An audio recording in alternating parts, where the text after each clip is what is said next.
पढ़ेंगे ग्रेविटेशन बच्चे, वो भी वन शॉर्ट वीडियो बच्चे। बहुत ही इंपॉर्टेंट होने वाला है ये। क्यों? क्योंकि आप लोगों का अब एग्जाम होने वाला है बच्चे, उस एग्जाम के लिए और जेईई मेंस और नीट के लिए सब बहुत ही इंपॉर्टेंट है बच्चे। और मैं हूं शुभम कुमार। चलिए करते हैं वीडियो को स्टार्ट। तो सबसे पहले हम लोग क्या पढ़ते हैं न्यूटन्स लॉ ऑफ ग्रेविटेशन में बच्चे, क्या पढ़ते हैं इनवर्स स्क्वायर लॉ या क्या ग्रेविटेशनल फोर्स, क्या बोलते हैं ग्रेविटेशनल फोर्स, या उसी को हम लोग न्यूटन्स लॉ ऑफ ग्रेविटेशन बोलते हैं। तो क्या ग्रेविटेशनल फोर्स, ठीक है बच्चे, क्या बोले ग्रेविटेशनल फोर्स, इसी को हम लोग क्या बोलेंगे, या इसी को इनवर्स स्क्वायर लॉ बोलते हैं, इनवर्स स्क्वायर लॉ बोलते हैं ना। ठीक है बच्चों, तो देखिए क्या होता है, it states that gravitational force is directly proportional to the product of masses.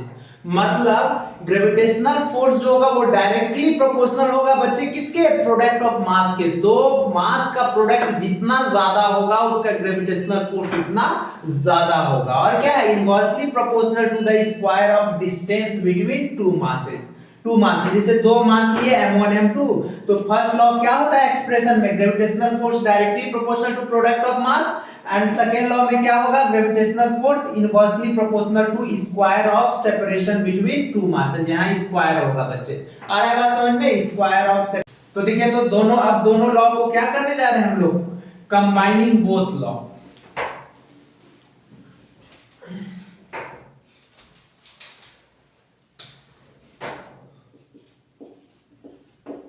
Combining both law, दोनों लॉ को कंबाइन करने जा रहे हैं। तो Fg डायरेक्टली प्रोपोर्शनल टू क्या होगा, m1 m2 बटे r स्क्वायर। तो देखिए बच्चे Fg, अब इसको प्रोपोर्शनलिटी हटाएंगे तो क्या होगा, g m1 m2 बटे r स्क्वायर, यही तो हो गया। जहां पे ये g क्या हो गया, where g is equal to universal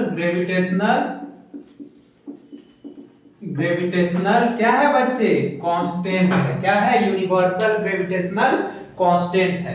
याद रखिएगा, क्यों, देखिए यूनिवर्सल वर्ड इसलिए यूज हो रहा है कि यूनिवर्स में कहीं भी जाएंगे तो इसका वैल्यू बच्चे चेंज नहीं होगा। और देखिए तो ये Fg क्या हो जाएगा, inversely proportional to r square हो जाएगा। तो वैल्यू ऑफ g क्या हो जाएगा, वैल्यू ऑफ कैपिटल G बच्चे जो होगा वो होता है 6.67 into 10 to the power -11 newton metre square per KG square, याद रखिएगा।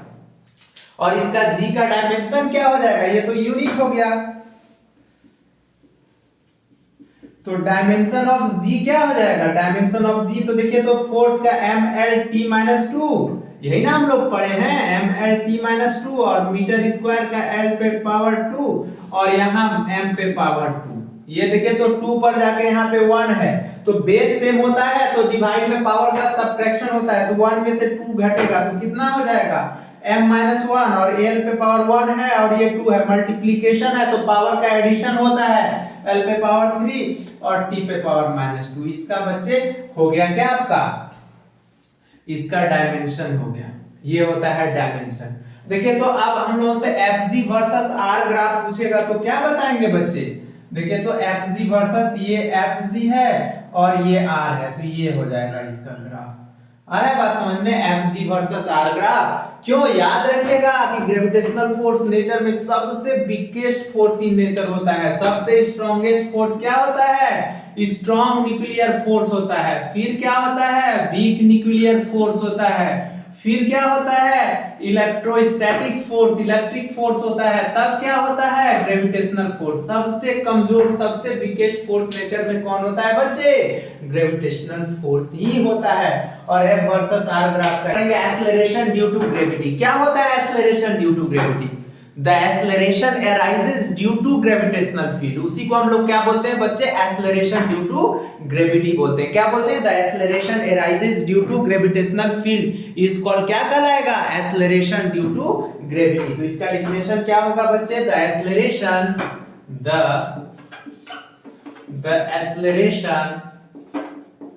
arises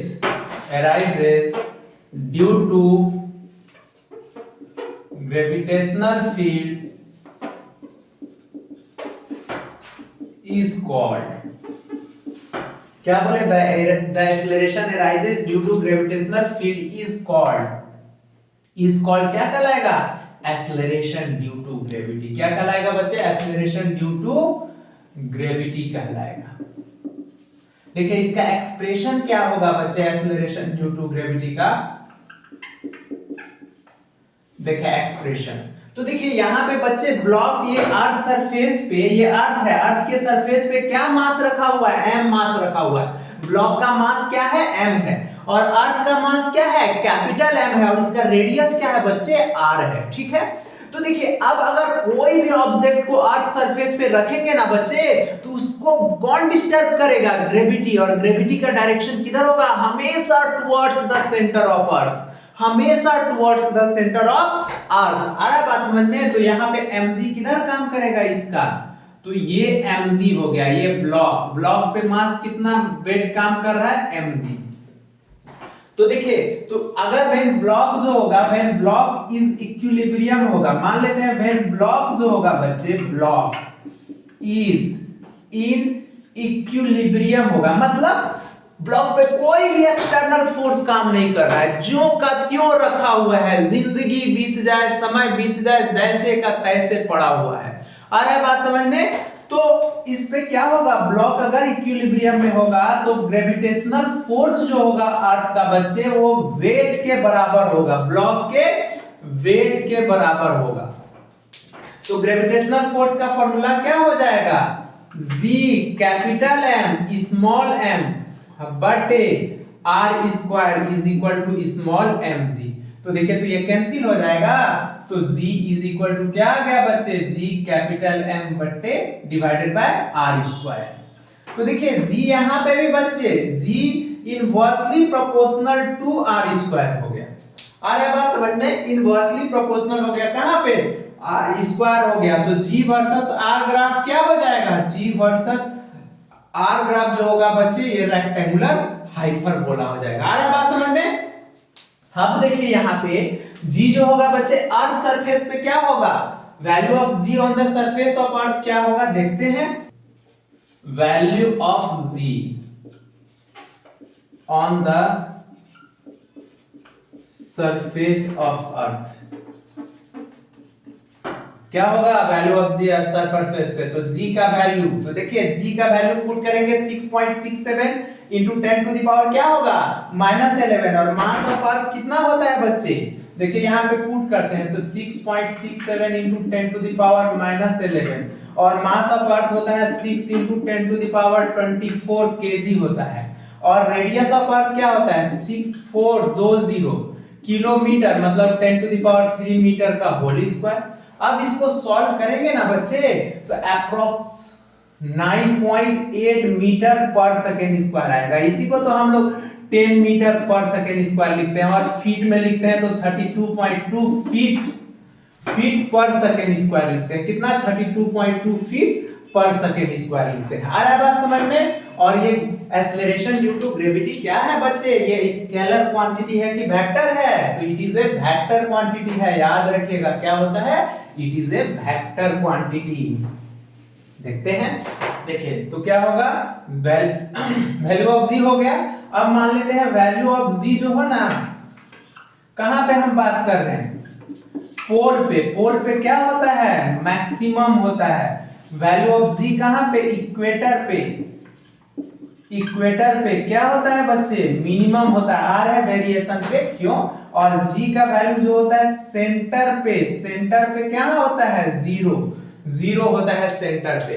और क्या है, G जो है इज ए वेक्टर क्वांटिटी है, क्या है बच्चे, वेक्टर क्वांटिटी है। आ रहा है बात समझ में। और डायमेंशन क्या होगा, डायमेंशन ऑफ G जो होगा बच्चे m0L_t-2।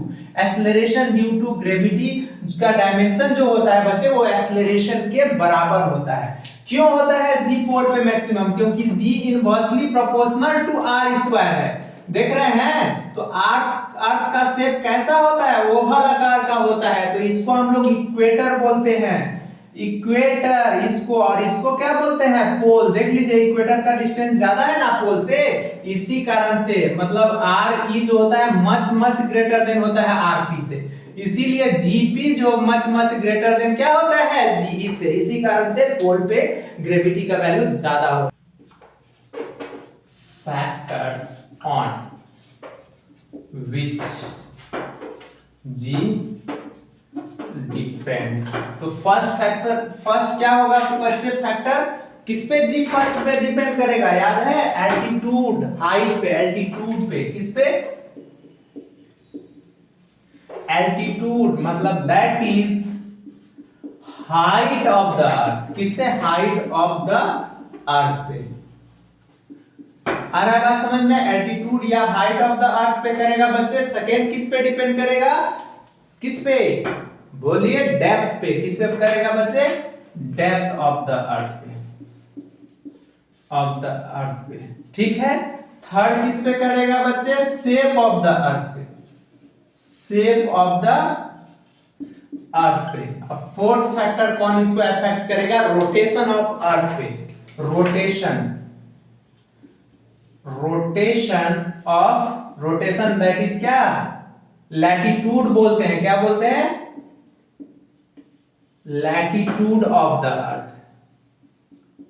इतना देखिए बच्चों, हम लोग क्या देखने जा रहे हैं, variation of G with altitude, altitude के कारण। तो क्या किया है बच्चे, हम यहाँ पे अर्थ लिए, अर्थ का मास m लिए, उसका रेडियस r लिए, सरफेस a तक।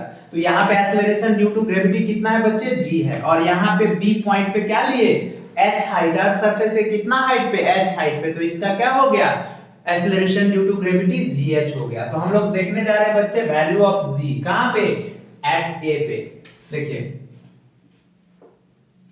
Value of g at a पे, तो क्या हो जाएगा, g is equal to g capital M बटे r स्क्वायर, ये इक्वेशन फर्स्ट हो गया। फिर बच्चे हम लोग कहां देखने जा रहे हैं, वैल्यू ऑफ g, कहां पे, वैल्यू ऑफ g हम लोग देखने जा रहे हैं कहां पे, एट b पे, एट b पे, ठीक है।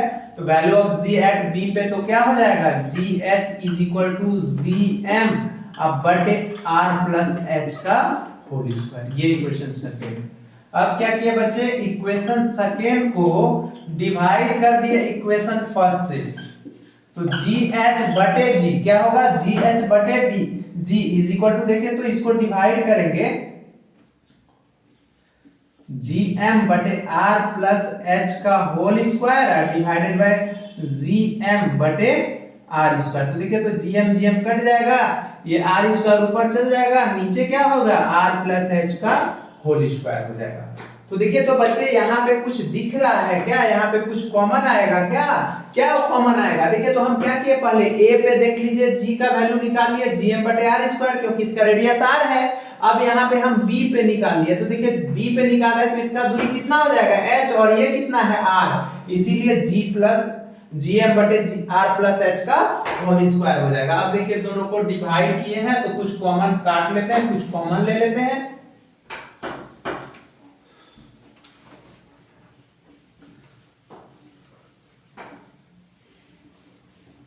देखिए बच्चे अब यहाँ पे देखिए तो r स्क्वायर कॉमन नीचे ले सकते हैं, तो यहाँ क्या आ जाएगा, gh बटे g is equal to r square बटे r स्क्वायर कॉमन ले लेंगे तो क्या होगा, 1 प्लस h बाय r का होल स्क्वायर। देखिए तो ये कैंसिल हो जाएगा, तो ये ऊपर आ जाएगा कितना, 1 प्लस h बाय r पे पावर कितना आ जाएगा, -2 आ जाएगा। तो देखिए अब बच्चे हम लोगों से अर्थ सरफेस पे कितना किलोमीटर पे पूछेगा, 500 किलोमीटर, 1000 किलोमीटर, 300 किलोमीटर, यही ना पूछेगा। रेडियस ऑफ अर्थ 6400 किलोमीटर है, मतलब r बाय जो देखिए r मच ग्रेटर देन है बच्चे ऐसे, तो h बाय r जो होगा मच लेस देन 1 हो जाएगा ना, क्योंकि कोई भी बड़ा नंबर से छोटा नंबर को डिवाइड करेंगे तो वो क्या हो जाएगा, वो क्या हो जाएगा बच्चे, 1 से छोटा हो जाएगा। तो अब यहाँ पे क्या करेंगे, हायर पावर को नेग्लेक्टेड कर देंगे, क्या करेंगे, हायर पावर इज नेग्लेक्टेड, तो क्या होगा, g बटे gh 1 - 2h बटे r, इससे बचना चाहते हैं तो यहाँ लिख सकते हैं ड्यू टू बाइनोमियल एक्सपेंशन। क्या लिख सकते हैं? Due to binomial expansion. Binomial expansion भी आप लिख सकते हो, कोई प्रॉब्लम नहीं है बच्चे। अब देखिए तो इसका फॉर्मूला क्या आ गया, g is equal to 1 minus 2h बटे r इंटू gh, ये आ गया। अब इसको हम लोग देखते हैं मल्टीप्लाई करके। ये तो फॉर्मूला आ गया हाइट पे, एक्सेलरेशन ड्यू टू ग्रेविटी का कितना पे वैल्यू आ गया, देखिए तो 1 माइनस 2h बटे क्या हो गया बच्चे, r आ गया ना। अब इसको हम लोग क्या करते हैं, देखते हैं, इसको मल्टीप्लाई करते हैं। मल्टीप्लाई करते हैं, क्या करते हैं, मल्टीप्लाई। ओहो, यहाँ पे गलती है बच्चे, यहाँ पे देखिएगा, यहाँ GH बटे G है, तो यहाँ पे GHG। अब देखिए इसको मल्टीप्लाई करते हैं हम, तो ये फॉर्मूला तो आ गया।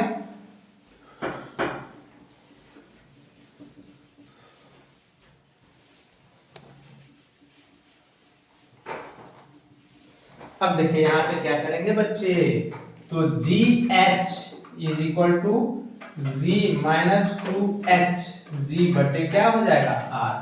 तो ये हो जाएगा GH minus G is equal to, देखिए तो माइनस 2H G बटे R है, तो इसको हम लोग ऐसे लिख सकते हैं G minus GH is equal to 2H G बटे R। मतलब देख रहे हैं यहाँ पे G माइनस GH, मतलब G माइनस GH जो है वो डायरेक्टली प्रोपोर्शनल टू है हाइट के। मतलब क्या हो रहा है, जैसे जैसे बच्चे देख रहे हैं, जैसे जैसे एक्सेलरेशन ड्यू टू ग्रेविटी का चेंज बढ़ रहा है, वैसे जैसे जैसे हाइट बढ़ रहा है, वैसे वैसे एक्सेलरेशन ड्यू टू ग्रेविटी का चेंज बढ़ रहा है। आ रहा है बात समझ पे? अब यहाँ से फ्रैक्शनल चेंज इन G पूछ देगा, जैसे fractional percentage change in G पूछ देगा, तो क्या लिखेंगे, या इसी को रिलेटिव चेंज पूछ दे या फ्रैक्शनल चेंज पूछ दे, तो G माइनस GH अब बटे G इज इक्वल टू कितना होगा, 2H बटे R इंटू कितना हो जाएगा, 100। अगर परसेंटेज लॉस पूछ देगा, परसेंटेज लॉस ऑफ वेट पूछ देगा, ऑफ लॉस ऑफ वेट पूछ देगा, ऑफ वेट पूछ देगा, वेट, तो वेट बराबर क्या होता है, mg होता है ना बच्चे। परसेंटेज लॉस ऑफ वेट पूछेगा तो इसको क्या करेंगे, mg माइनस mgh बटे mg is equal to 2hm अब बटे r इंटू 100। मतलब ये हो गया परसेंटेज लॉस हो गया, किसका, वेट का। आ रहा है बात समझ में? बस g को m से मल्टीप्लाई कर दिए, और कुछ है, कुछ नहीं है। देख रहे हैं हाइट बढ़ रहा है तो g का वैल्यू क्या हो रहा है, जैसे जैसे हाइट बढ़ रहा है बच्चे, चेंज इन g बढ़ रहा है, चेंज इन g बढ़ने जा रहा है, variation of g with depth. क्या है बच्चे, देखिए ये अर्थ है, अर्थ का सेंटर क्या है, O है, उसका मास क्या है, कैपिटल M है, रेडियस कैपिटल R है। हम लोग क्या कर रहे हैं, A पॉइंट से, देखिए A पॉइंट से D डिस्टेंस पे एक पॉइंट B ले रहे हैं, मतलब अर्थ के नीचे हम D डिस्टेंस ले रहे हैं। तो इसका दूरी देखिए तो ये D है, तो ये B से O से B के बीच का डिस्टेंस कितना है, यहाँ पे लिख देते हैं बच्चे। देखिए AB is equal to D है, AB, और क्या है AO is equal to capital R है, radius of R। BO is equal to B से O इज इक्वल टू कितना है, R माइनस D है। ठीक है, तो हम लोग वैल्यू ऑफ G देखने जा रहे हैं, कहां पे, value of G at A पे देखने जा रहे हैं, value of G at A पे बच्चे। तो क्या होगा वैल्यू ऑफ G, तो अभी बताए अर्थ सरफेस पे क्या होता था, G capital M by R square, ये इक्वेशन फर्स्ट। फिर हम लोग वैल्यू ऑफ G देखने जा रहे हैं एट B पे, कहां पे बच्चे, B पे, तो उसका डिस्टेंस कितना हो जाएगा, GD is equal to G capital M बटे R माइनस D का होल स्क्वायर। बहुत लोग इसको डेंसिटी से भी बनाता है बच्चे, तो कोई दिक्कत नहीं है, आप इससे भी बना सकते हो। ठीक है, यूनिटी मेथड लगा देते हैं, डेंसिटी लगा देते हैं, उससे भी कर सकते हैं, आप इससे भी कर सकते हैं, कोई प्रॉब्लम नहीं है। अब क्या करेंगे, इक्वेशन सेकेंड को डिवाइड करेंगे इक्वेशन फर्स्ट से। तो देखिए तो GD बटे G, तो देखिए जब डिवाइड करेंगे तो GM कट जाएगा ना बच्चे, और देखिए तो ये नीचे आएगा, देखिए तो ये नीचे आएगा, नीचे, तो GM कट जाएगा तो ऊपर चला जाएगा, डायरेक्ट लिख दे रहे हैं R स्क्वायर बटे R माइनस D का क्या हो जाएगा, होल स्क्वायर, ये हो जाएगा। तो देखिए तो जी डी बटे जी इज इक्वल टू, तो आर स्क्वायर बटे नीचे फिर आर स्क्वायर कॉमन ले लेंगे तो 1 माइनस क्या होगा डी बटे आर का। मतलब ये कर रहे हैं बच्चे आर से डिवाइड कर रहे हैं, तो कोई भी नंबर को डिवाइड करेंगे तो उससे मल्टीप्लाई करना होगा ना, तो इस पे स्क्वायर है तो आर से डिवाइड कर रहे हैं इसलिए आर स्क्वायर से मल्टीप्लाई कर दिए। तो देखिए तो ये कैंसिल हो जाएगा, तो ड्यू टू बाइनोमियल एक्सपेंशन क्या हो जाएगा जी बटे जी डी 1 माइनस डी बटे क्या हो जाएगा आर। क्यों? क्योंकि यहां लिखेंगे D by R much less than 1 है, क्योंकि डेप्थ अर्थ के डेप्थ बहुत ही छोटा होगा। हाइट तो आप 1000 किलोमीटर 500 किलोमीटर ले सकते हैं, लेकिन डेप्थ आप 50 किलोमीटर 60 किलोमीटर 100 किलोमीटर 300 किलोमीटर ले सकते हैं, क्योंकि आप जानते हैं जितने अर्थ के नीचे जाएंगे, अर्थ क्रस्ट के नीचे जाएंगे बच्चे, वहां मोल्टेन स्टेट में हर चीज है, हर चीज वहां बहुत ज्यादा टेम्परेचर है, इसलिए वहां पे हम लोग ज्यादा हाइट पे नहीं जा सकते। तो ये हो जाएगा, तो देखिए तो z is equal to 1 minus D बटे आर। तो यहां पे देखिए जी बटे जी डी, तो G D is equal to 1 minus D बटे आर इनटू क्या हो जाएगा जी हो जाएगा। तो यही तो मेन फॉर्मूला हो गया बच्चे, यही तो मेन फॉर्मूला हो गया।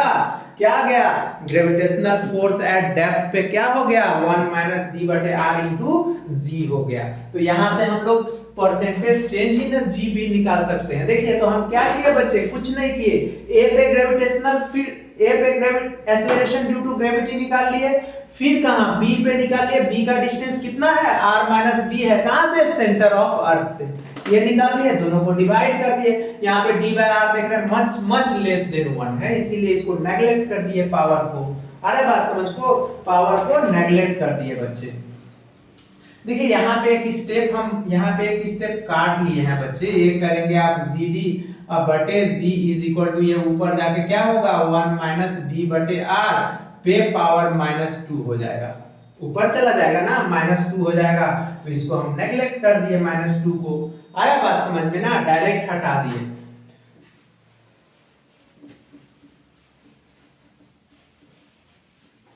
इसीलिए टेंशन नहीं लेना है बच्चे वो सबका।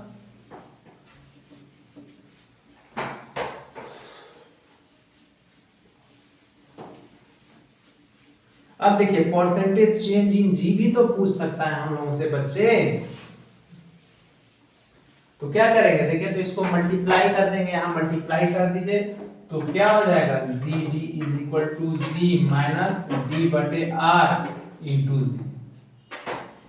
तो इसको इधर ला लेते हैं, तो डी बट ये हो जाएगा। देखिए तो इसको किए ना हम लोग बच्चे, क्या किए इसको इधर ला लिए, देखिए तो g माइनस इसको इधर ला लिए, इसको इधर, तो माइनस प्लस हो जाएगा और ये उधर जाके घट गया। अब देखिए तो ये आ गया, तो कहने का मतलब दैट इज कहने का मतलब बटे g minus G D directly proportional to किसके हो गया d के। अब देखिए परसेंटेज चेंज इन g पूछेंगे, तो g माइनस जी डी बटे g is equal to D बटे आर इंटू 100, इतना परसेंटेज।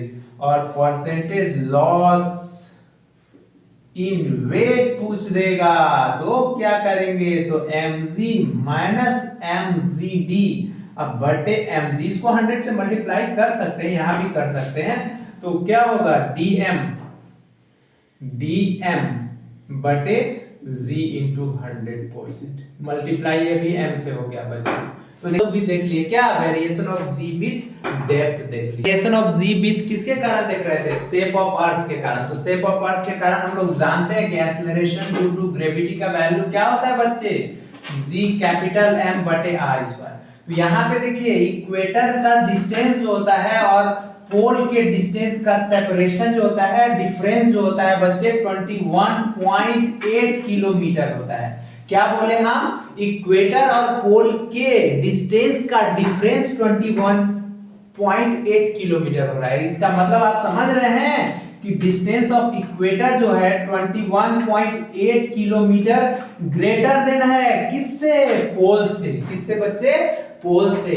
तो इसका मतलब है बच्चे कि R E much much greater than है बच्चे किससे, आर पी से, इसीलिए G P much much greater than है जी से। इसी कारण से इनवर्सली प्रोपोर्शनल है ना, यहाँ पे जी क्या है, इनवर्सली प्रोपोर्शनल है आर स्क्वायर के। यही कारण है बच्चे कि पोल पे जी का वैल्यू बहुत ज्यादा होता है किससे, इक्वेटर से। न्यूटन साहब तो बोलते थे कि अर्थ एक स्फीयर का गोला है, लेकिन ये क्या हो गया, कैप्लर्स लोग आए और जब गैलीलियो गैलीली साहब आए तो उनके कारण अर्थ ओवल आकार का होता है, जिसको आप इलिप्स बोलते हैं, इलिप्स। तो इक्वेटर का डिस्टेंस ज्यादा होता है, इसलिए इसको हम लोग तो semi major axis, semi minor axis. आ रहा है बात समझ में। तो यही कारण होता है कि पोल पे जी का वैल्यू ज्यादा होता है इक्वेटर। ग्रेविटेशनल फील्ड क्या होता है, ग्रेविटेशनल फील्ड। तो देखिए ग्रेविटेशनल फील्ड बच्चे फर्स्ट बार जहां पे कोई ऐसा मास होगा, कोई ऐसा तो होगा जो फर्स्ट बार इसको एक्सपीरियंस किया होगा। ग्रेविटेशनल फील्ड तो हर जगह है, हर जगह ग्रेविटी है, क्योंकि न्यूटन साहब बोलते हैं। तो न्यूटन साहब फर्स्ट बार जहां पे एक्सपीरियंस किए होंगे वैसा इमेजिनरी रीजन ये ग्रेविटेशनल फील्ड रीजन है। क्या है, ग्रेविटेशनल फील्ड रीजन है। क्या है बच्चे, ग्रेविटेशनल फील्ड रीजन है, वैसा रीजन जहां पे फर्स्ट बार ग्रेविटेशनल फील्ड को एक्सपीरियंस किया गया बच्चे। तो मान लेते हैं हम लोग यहाँ पे दो मास ले लेते हैं, दो मास, ठीक है। एक देखिए कैपिटल एम, स्मॉल एम ही लीजिए ना, कोई दिक्कत नहीं है। देखिए एक स्मॉल एम मास है और ये क्या है बच्चे, एम नॉट मास है, इसके बीच का सेपरेशन आ रहा है। तो एम नॉट मास को ये लोग टेस्ट मास नाम दिया। क्या दिया बच्चे नाम इसका, टेस्ट मास। और इसको क्या दिया, source of mass, source of mass. आ रहा है बात समझ में, मतलब इसको टेस्ट मास और इसको सोर्स ऑफ मास। तो क्या होता है इसका डिफिनेशन, द रेशियो ऑफ, क्या बोले, the ratio of gravitational force, the ratio of gravitational force per unit test mass. क्या बोले बच्चे, पर यूनिट टेस्ट मास, ये होता है। मतलब कहने का मतलब इसको आई या कैपिटल ई से लिख सकते हैं, एफ जी या बटे क्या होता है, एम नॉट होता है। ये होता है इसका फॉर्मूला। ये क्या है बच्चे, it is a vector quantity है। क्या है, वेक्टर क्वांटिटी है। ग्रेविटेशनल फील्ड क्या है, वेक्टर क्वांटिटी है। जितना भी फील्ड है बच्चे वो वेक्टर क्वांटिटी है, याद रखिएगा। इसका ऐसा यूनिट क्या होगा बच्चे, ऐसा यूनिट देखिए तो न्यूटन बटे केजी। तो इसी को तो केजी मीटर पर सेकंड स्क्वायर बटे केजी लिखेंगे। केजी केजी कैंसिल, मीटर पर सेकंड स्क्वायर। यार है बात समझ में कि ग्रेविटेशनल फील्ड जो होता है बच्चे वो न्यूमेरिकली इक्वल होता है किसके, एक्सेलरेशन ड्यू टू ग्रेविटी के। किसके, एक्सेलरेशन ड्यू टू ग्रेविटी के। डायमेंशन क्या हो जाएगा, m0 L t-2। तो आप लोग से पूछ सकता है, क्या पूछ सकता है कि ये प्रूव करो कि acceleration due to gravity numerical equal होता है एक्सेलरेशन ड्यू टू ग्रेविटी के। तो यही दिखा सकते हैं। इसका एक्सप्रेशन देख लेते हैं ना बच्चे, तो एक्सप्रेशन देख लेते हैं इसका। देखिए तो ये ग्रेविटेशनल फील्ड रीजन है बच्चे। अब देखें इसका फॉर्मूला होता है Fg बटे m नॉट। तो एक्सप्रेशन क्या हो जाएगा इसका, देखिए तो एक्सप्रेशन इसको दिखाएंगे तो क्या होगा बच्चे, I इज इक्वल टू, तो Fg का फॉर्मूला क्या पढ़े थे, Gm m नॉट अब बटे r square divided bye m not. देखिए तो ये आ गया Gm बटे r स्क्वायर, मतलब G जो हो गया, I जो हो गया inversely proportional to r square. आ रहा है बात समझ में, मतलब जिस पे पूछेगा, जिस मास पे ग्रेविटेशनल फील्ड को पूछेगा उस मास को लेना नहीं है बच्चे। ये फॉर्मूला हम लोग ग्रेविटेशनल पोटेंशियल एनर्जी के बारे में देखने जा रहे हैं, बहुत ही इंपॉर्टेंट है बच्चे। इसको कैपिटल U से डिनोट करते हैं, कैपिटल U से, ठीक है, बहुत ही इंपॉर्टेंट है। क्या इंपॉर्टेंट है, देखिए ये अर्थ है बच्चे, इसका अर्थ है, इसका सेंटर O है और इसका मास अर्थ का कैपिटल M है और इसका रेडियस R है। तो यहां से x डिस्टेंस पे dx एलिमेंट्री कट के जिसका मास स्मॉल m है। क्यों बच्चे, कोई भी मास को कहां भेजा जा रहा है, इंफिनिटी पे, या इंफिनिटी से, देखिए इंफिनिटी से कोई मास को हम लोग कहां लेके आ रहे हैं, इस ग्रेविटेशनल फील्ड रीजन तक। इसीलिए हम डिफिनेशन लिखे the energy possessed by body when body carrying from कहां से infinity to the gravitational field region is called क्या कहलाएगा ग्रेविटेशनल पोटेंशियल एनर्जी। अब देखिए बच्चे इसका एक्सप्रेशन क्या होगा एक्सप्रेशन तो ग्रेविटेशनल फोर्स क्या होगा gravitational force this one Fg is equal to क्या g capital M small m अब बटे x स्क्वायर। तो देखिए वहां से हम ले के आ रहे हैं तो small work done due to किसके कारण स्मॉल डिस्प्लेसमेंट के कारण तो dw बराबर क्या होगा F इंटू dx। तो ये हो गया g capital M small m बटे x स्क्वायर इंटू dx। कहां से लेके आ रहे हैं बच्चे इंफिनिटी से कहां तक ग्रेविटेशनल फील्ड रीजन तक। तो इंफिनिटी से कहां तक r तक ले लेते हैं कैपिटल R मान लीजिए या स्मॉल r मान लीजिए। एक रीजन आप यहाँ पे ऐसे दिखा सकते हैं ऐसे और उसका आप r मान सकते हैं यहां से डिस्टेंस r मान सकते हैं और यहाँ पे इंफिनिटी से r ले सकते हैं कोई प्रॉब्लम नहीं है। तो आप देखिए इसको इंटीग्रेट करने जा रहे हैं बच्चे तो इंटीग्रेट करेंगे तो क्या होगा इसका इंटीग्रेशन आ रहा है बात समझ में। Integration dw is equal to क्या इंफिनिटी से r gm बटे g capital M small m बटे x स्क्वायर। एक स्टेप आगे बढ़ा सकते हैं हम लोग लेकिन यहीं पे हम डायरेक्ट दिखा दिए small work done due to small displacement dw is equal to fx dx। तो f का value g capital M small m बटे x स्क्वायर है इनटू dx कहां से इंफिनिटी से r। इंटीग्रेशन क्या हो जाएगा बच्चे w हो जाएगा और यहां g capital M small m तो बाहर आ जाएगा और ये इंटीग्रेशन कहां से इंफिनिटी से r 1 बटे x स्क्वायर इंटू dx हो जाएगा ये हो जाएगा। तो इसको हम लोग लिख सकते हैं तो w is equal to g capital M small m इसको लिख सकते हैं x पे पावर -2 dx इंफिनिटी से r। तो इसका इंटीग्रेशन क्या होगा बच्चे x पे पावर -2 प्लस 1 बटे -2 प्लस 1 और कहां से कहां तक इंफिनिटी से r तक देख रहे हैं ये होगा इंटीग्रेशन। यहाँ पे देखिए ना थोड़ा सा आगे बढ़ाते हैं बच्चे देखिए तो g capital M small m और इसका इंटीग्रेशन होगा x पे पावर -2 प्लस 1 बटे -2 प्लस 1 और कहां से इंफिनिटी से r तक। तो ये हो जाएगा w is equal to g capital M small m और देखिए तो बच्चे यहाँ पे क्या हो जाएगा x पे पावर -1 हो जाएगा तो इसको 1 बाय x लिख सकते हैं और ये -1 यहाँ पे ऊपर आ जाएगा तो ये हो जाएगा इंफिनिटी से r। अब देखिए हम लोग जानते हैं बच्चे इसके लोअर और अपर लिमिट को चेंज कर सकते हैं g capital M small m यहाँ पे देखिए पुट करने जा रहे हैं तो 1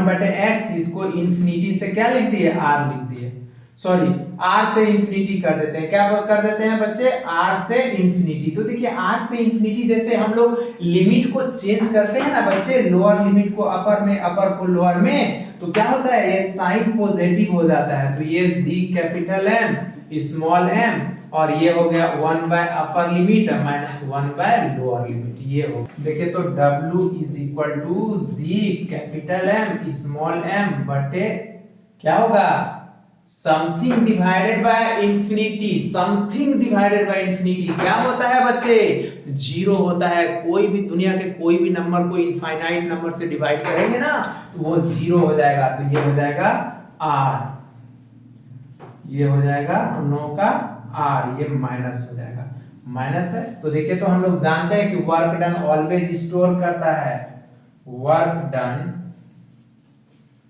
ऑलवेज स्टोर किसमें in the form of gravitational potential energy GPE। इसी कारण से इसका फॉर्मूला क्या हो गया बच्चे capital U is equal to G capital M small m बटे R हो गया ये हो गया ये हो गया ठीक है माइनस ये हो गया इसी को हम लोग नंबर ऑफ पेयर अगर निकालेंगे तो नंबर ऑफ पेयर तो nc2 n into n minus 1/2 मतलब n क्या है, नंबर ऑफ साइड है। मतलब कोई भी अगर हम लोग शेप का ग्रेविटेशनल पोटेंशियल एनर्जी निकाल सकते हैं। तो आया बात समझ में बच्चे, ग्रेविटेशनल पोटेंशियल एनर्जी क्या होता है। ग्रेविटेशनल पोटेंशियल क्या होता है, when unit positive mass carrying from कहां से, इंफिनिटी से to the gravitational field region is called, क्या कहलाता है, ग्रेविटेशनल पोटेंशियल। क्या बोले, when unit positive mass carrying from infinity to the gravitational field region is called, क्या कहलाता है बच्चे, ग्रेविटेशनल पोटेंशियल कहलाता है। तो ये रीजन ले लिए जहां पे ग्रेविटेशनल फील्ड को एक्सपीरियंस किया जा रहा होगा, वैसा रीजन। अब देखिए यहां से कैपिटल M ले लिए मास और ये स्मॉल m ले लिए। तो स्मॉल m तो ये infinity r is equal to infinity है, तो इंफिनिटी पे v और u जीरो होता है बच्चे। तो इसका फार्मूला क्या हो गया, ग्रेविटेशनल पोटेंशियल को v से डिनोट करते हैं तो ग्रेविटेशनल पोटेंशियल एनर्जी बटे m, u बटे m या w बटे क्या हो गया, स्मॉल m। आया बात समझ में। तो इसका यूनिट क्या हो जाएगा, जूल पर केजी। यूनिट क्या होगा, यूनिट जूल पर केजी। और क्या है, ये स्केलर क्वांटिटी है। तो एक्सप्रेशन क्या हो जाएगा बच्चे, v का। तो देखिए तो अभी हम लोग देखे ग्रेविटेशनल पोटेंशियल एनर्जी gmm बटे कैपिटल R, यही ना पढ़े थे, स्मॉल r है या कैपिटल R डिस्टेंस है तो R ले लेते हैं। अब बटे देखिए तो यही दो मास होगा तो ग्रेविटेशनल पोटेंशियल एनर्जी क्या होगा, g capital M small m। अब बटे क्या होगा, divided by separation of mass. ठीक है, आप उसको डिवाइड किससे कर देंगे, स्मॉल m से। तो देखिए तो ये कैंसिल हो गया, तो ये क्या आ गया, g कैपिटल M बटे R, ये v आ गया। मतलब v भी इनवर्सली प्रोपोर्शनल हो गया किसके, R के। तो v वर्सेस R ग्राफ क्या हो जाएगा बच्चे, ये v होगा, ये R। ठीक है बच्चों, हम लोग स्केप वेलोसिटी देख रहे हैं। क्या होता है स्केप वेलोसिटी, तो बोले वैसा मिनिमम वेलोसिटी कोई भी बॉडी का, जो बॉडी क्या हो जाए, अर्थ के ग्रेविटेशनल फील्ड से बाहर चले जाए बच्चे। जैसे कोई भी सैटेलाइट को भेजा जाता है तो इतना ही वेलोसिटी उसको प्रोवाइड किया जाता है, वही लिखे the minimum velocity required by the body when body क्या हो जाए, escape from the gravitational field region is called, क्या कहलाएगा, एस्केप वेलोसिटी। तो हम क्या कर रहे हैं बच्चे, मतलब वापस लौट के नहीं आए। अगर कोई भी ऑब्जेक्ट को हम ग्रेविटेशनल फील्ड रीजन से बाहर फेंक दिए ना बच्चे, तो कभी भी वापस लौट के नहीं आएगा। इसका मतलब समझ रहे हैं हम लोग, अर्थ के ग्रेविटेशनल फील्ड से उसको इंफिनिटी पे फेंक देते हैं। कहां फेंक देते हैं, इंफिनिटी पे। तो अगर कोई भी ऑब्जेक्ट को बच्चे बाहर भेजना है, उसको रिटर्न नहीं लाना है, तो उस केस में law of conservation of energy आप लगा सकते हैं। मतलब ग्रेविटेशनल पोटेंशियल एनर्जी को आप कन्वर्ट कर सकते हैं काइनेटिक एनर्जी में। देखते हैं कोई भी चीज को ऊपर फेंकते हैं तो gravitational potential energy, kinetic energy gravitational potential energy में चेंज हो जाता है। हाइट बढ़ने लगता है और वेलोसिटी घटने लगता है, मतलब काइनेटिक एनर्जी चेंज होने लगता है। और कोई भी चीज को ऊपर से नीचे फेंकते हैं तो हाइट घटने लगता है और वेलोसिटी बढ़ने लगता है, मतलब kinetic energy gravitational potential energy change हो जाता है। किसमें बच्चे, काइनेटिक एनर्जी में। तो यहाँ पे हम लोग लगा सकते हैं क्या, एक्सप्रेशन में, एक्सप्रेशन में हम लोग बाय यूजिंग क्या करेंगे, law of conservation of energy, by using क्या, law of conservation of energy, law of conservation of energy use करेंगे। तो क्या हो जाएगा law of conservation of energy बच्चे, तो बताइए इसका। तो देखिए तो इसको लिखेंगे क्या, G capital M small m बटे R, क्योंकि capital M mass of earth है और काइनेटिक एनर्जी किसको, बॉडी को फेंक रहे हैं, तो स्मॉल m VE का स्क्वायर। तो देखिए तो ये कट गया, तो VE इज इक्वल टू क्या हो जाएगा, ये 2G कैपिटल M बटे R, ये V स्क्वायर हो गया। तो VE इज इक्वल टू यहां से क्या आ गया, VE इज इक्वल टू बच्चे आ गया रूट ओवर 2GM बटे R, GM बटे R आ गया। ये आ गया एस्केप वेलोसिटी का। अगर मान लेते हैं व्हेन बॉडी क्या है, व्हेन बॉडी जो है on the surface of earth है, on the surface of earth है बच्चे। कहां पे है? अर्थ सरफेस पे है, तो वहां r बराबर क्या हो जाएगा? r हो जाएगा, क्योंकि ये तो रेडियस ऑफ अर्थ है और ये कैपिटल स्मॉल r है। तो अगर सरफेस ऑफ अर्थ पे है तो इसका वेलोसिटी क्या हो जाएगा? g capital M small m बटे कैपिटल R, ये हो जाएगा। आ रहा है बात समझ में? g कैपिटल M बटे g कैपिटल M बटे R, ये इसके वेलोसिटी का फॉर्मूला r सरफेस पे हो गया। आ रहा है बात समझ में बच्चे? अब देखिए हम बात करते हैं बच्चे, बात करते हैं कहां पे? इसको रिलेट करते हैं एक्सेलरेशन ड्यू टू ग्रेविटी से। याद है g is equal to g capital M बटे R स्क्वायर। तो यहां से gm इज इक्वल टू हम लोग लिख सकते हैं gm is equal to g r square. तो यहां पे पुट कर लेते हैं, तो इसके velocity v is equal to root over तो 2 g r स्क्वायर बटे r। देख लीजिए यहाँ पे r लिखे हैं ना, तो अब gm के जगह पे देखें तो ये कैंसिल हो गया, तो ये क्या आ गया? 2gr, एक फॉर्मूला ये भी आ गया। तो देखिए इससे क्या पता चल रहा है कि ग्रेविटी इसके वेलोसिटी बच्चे डिपेंड्स कर रहा है रेडियस ऑफ द प्लेनेट पे, रेडियस ऑफ द प्लेनेट पे। फिर इसके वेलोसिटी डिपेंड कर रहा है बच्चे मास ऑफ द प्लेनेट पे। किस पे? मास ऑफ द प्लेनेट पे। देख रहे हैं ना, इसके वेलोसिटी डिपेंड्स कर रहा है किस पे? किस पे? रेडियस ऑफ द प्लेनेट पे, अर्थ के रेडियस पे। और जिससे देखिए इसके वेलोसिटी डिपेंड्स कर रहा है मास ऑफ द अर्थ पे, मतलब जिस प्लेनेट से बच्चे जिस सैटेलाइट को या बॉडी को फेंका जाएगा उसके मास और रेडियस पे डिपेंड करेगा। इसीलिए सारे प्लेनेट का इसके वेलोसिटी बच्चे अलग अलग होगा, सारे प्लेनेट का। हाँ, लेकिन इसके वेलोसिटी इंडिपेंडेंट होगा बच्चे मास ऑफ द बॉडी पे, मास ऑफ द सैटेलाइट पे। कितनो वजन का सैटेलाइट और कितनो केजी का वेट का ऑब्जेक्ट को फेंकिए उस पे डिपेंड नहीं करेगा, बस दो फैक्टर इफेक्ट करेगा। क्या? मास ऑफ द प्लेनेट और रेडियस ऑफ द प्लेनेट। अरे बात समझ में? यही दो इफेक्ट करेगा और कोई इफेक्ट नहीं करेगा। और यहां तक क्या एंगल ऑफ प्रोजेक्शन भी इफेक्ट नहीं करेगा। मान लेते हैं दो सैटेलाइट है ए और बी, एक सैटेलाइट ए को 30 डिग्री पे फेंका गया और एक सैटेलाइट बी को 90 डिग्री पे फेंका गया। तो पहले बाहर अर्थ सरफेस से अर्थ के ग्रेविटेशनल फील्ड से कौन निकलेगा? तो बच्चे याद रखिएगा दोनों एक साथ निकलेगा बाहर। किसके वेलोसिटी जो होता है बच्चे वो एंगल ऑफ प्रोजेक्शन पे डिपेंड नहीं करता है, इंडिपेंडेंट होता है। 90 डिग्री, 0 डिग्री, 180 डिग्री किसी पे फेंक दीजिए वो बाहर निकल जाएगा। तो रिकॉल कर लीजिए, इसके वेलोसिटी डिपेंड्स करेगा क्या? मास ऑफ द सैटेलाइट पे। सैटेलाइट पे गलत, इसके वेलोसिटी डिपेंड्स करेगा मास ऑफ द प्लेनेट पे। इसके वेलोसिटी डिपेंड्स करेगा रेडियस ऑफ द प्लेनेट पे।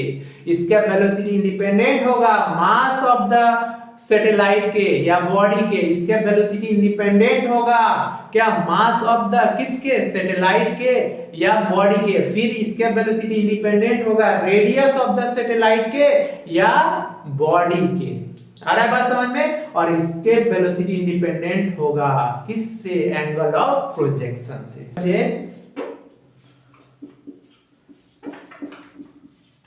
G और R का वैल्यू पुट कर दीजिएगा। R radius of earth 6400 kilometre होता है, तो VE बराबर 11.2 किलोमीटर पर सेकंड।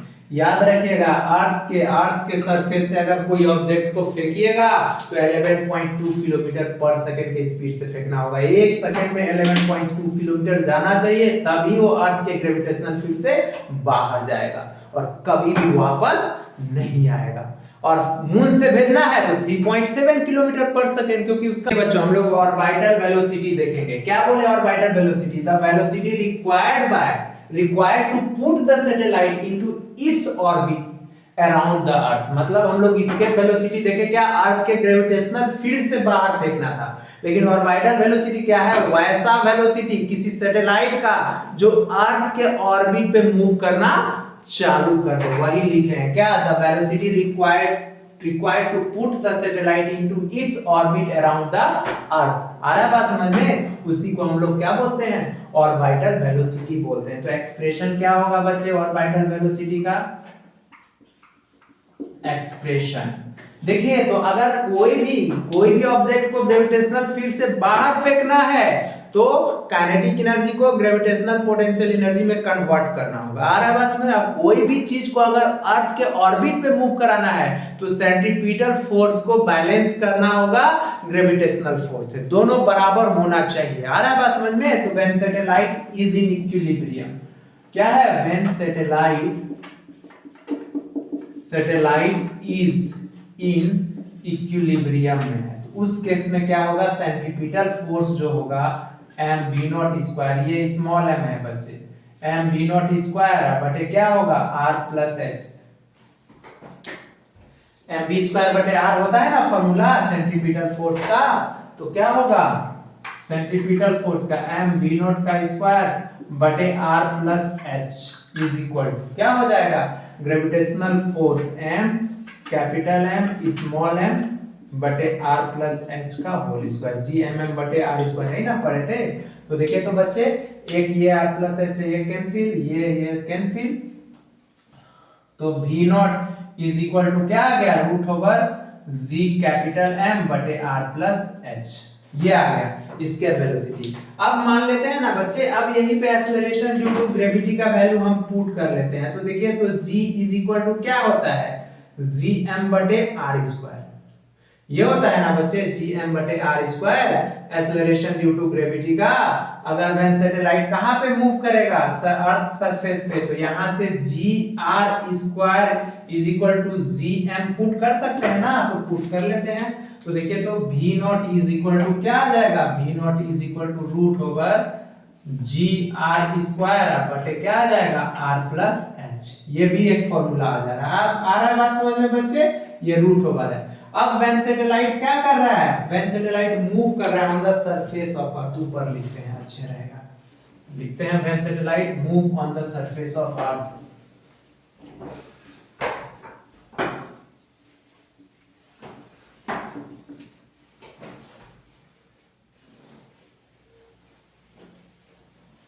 देखिए when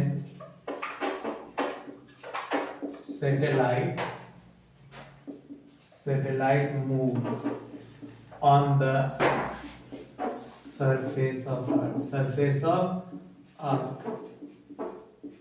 surface of earth पे मूव कर रहा है बच्चे, तो यहाँ पे h इज इक्वल टू क्या हो जाएगा? 0, तो पुट कर देंगे तो v not is equal to क्या हो जाएगा? यहाँ पे भी पुट कर देंगे तो g कैपिटल M बटे r, या यहाँ पे पुट कर देंगे तो देखिए तो क्या हो जाएगा? Root over g r square बटे आर, एक एक आर कैंसिल, तो रूट ओवर कितना हो जाएगा? G r. तो देख लीजिए यहाँ पे अगर सैटेलाइट अर्थ सरफेस पे मूव कर रहा है तो डायरेक्टली प्रोपोर्शनल है रेडियस ऑफ द अर्थ पे, मतलब यहाँ पे भी ऑर्बिटल वेलोसिटी भी डिपेंड्स कर रहा है रेडियस ऑफ द प्लेनेट पे। और फिर क्या? ऑर्बिटल वेलोसिटी डिपेंड्स कर रहा है मास ऑफ द प्लेनेट पे, मतलब अर्थ एक प्लेनेट है ना बच्चे, तो प्लेनेट पे। आ रहा है बात समझ में? क्योंकि सैटेलाइट का मास स्मॉल m है, उस पे डिपेंड नहीं कर रहा है। इसका मतलब हो गया कि ऑर्बिटल वेलोसिटी इंडिपेंडेंट है, ये सब पॉइंट लिखिएगा। ऑर्बिटल वेलोसिटी इंडिपेंडेंट है क्या? मास ऑफ द सैटेलाइट से। फिर ऑर्बिटल वेलोसिटी इंडिपेंडेंट है रेडियस ऑफ द सैटेलाइट से। आ रहा है बात समझ में? But orbital velocity depends on mass of the earth, orbital velocity depends on किस पे? रेडियस ऑफ द अर्थ, मतलब हर प्लेनेट का अपना अलग अलग ऑर्बिटल वेलोसिटी होगा। तो यहाँ अर्थ का ऑर्बिटल वेलोसिटी कितना होगा बच्चे? कोई बताएगा? अर्थ का ऑर्बिटल वेलोसिटी 7.9 किलोमीटर होता है। अगर कोई भी सैटेलाइट अर्थ सरफेस पे मूव कर रहा है तो 7.9 किलोमीटर पर सेकेंड होगा। आ रहा है बात समझ में? अब आपसे पूछेगा रिलेशन बिटवीन ऑर्बिटल वेलोसिटी और एस्केप वेलोसिटी, एस्केप वेलोसिटी दोनों में रिलेशन पूछेगा बच्चे, तो क्या बताएंगे? दोनों में रिलेशन पूछेगा तो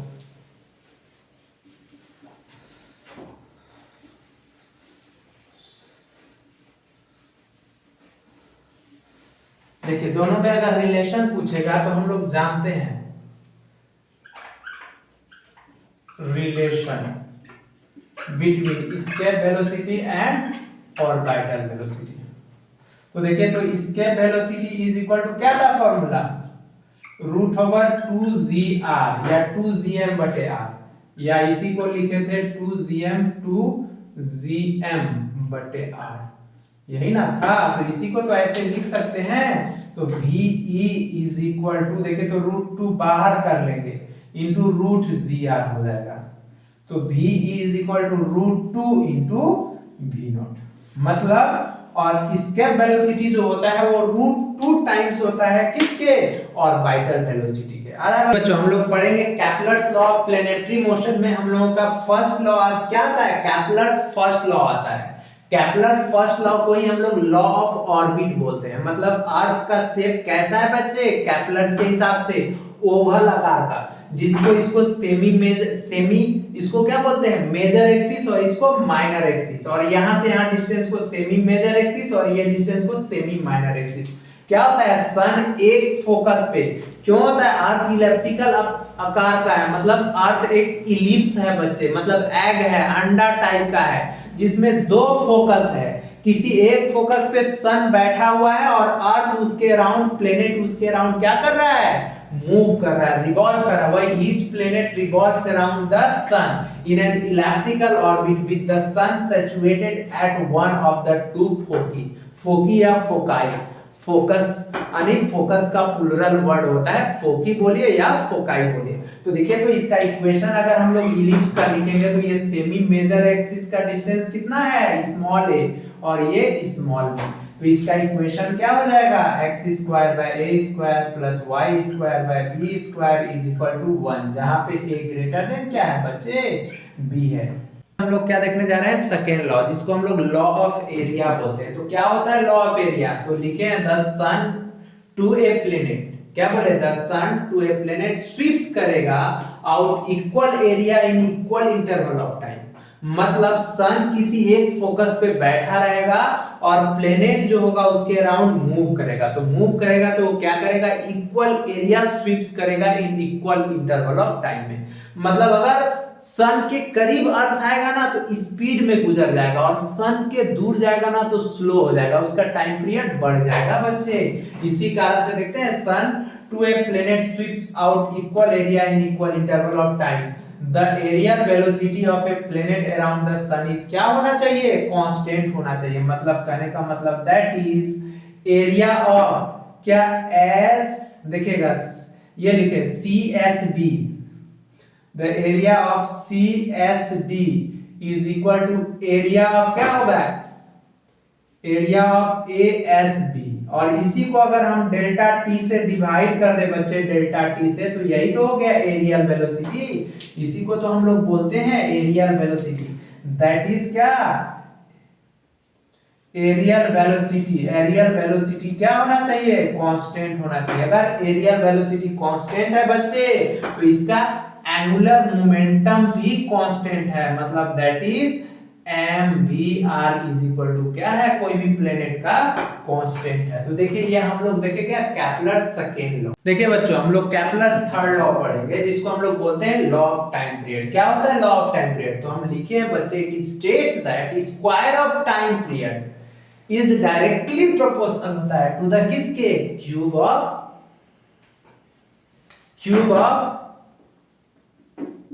ऑफ किसके, सेमी मेजर एक्सिस, मतलब दैट इज कहने का मतलब बच्चे टाइम का square directly proportional to a cube. Proportionality हटाएंगे तो कोई कांस्टेंट लगाएंगे तो t square is equal to k a cube, जहां पे k क्या है बच्चे, कांस्टेंट है, ये सेमी मेजर एक्सिस है, t क्या है, टाइम पीरियड है। अगर फॉर टू प्लेनेट का बात करेंगे, फॉर टू प्लेनेट का, तो क्या हो जाएगा, t स्क्वायर मतलब t1 का स्क्वायर बटे t2 का स्क्वायर इज इक्वल टू, इसी को हम लोग लिख सकते हैं a1 का क्यूब बटे a2 का क्यूब।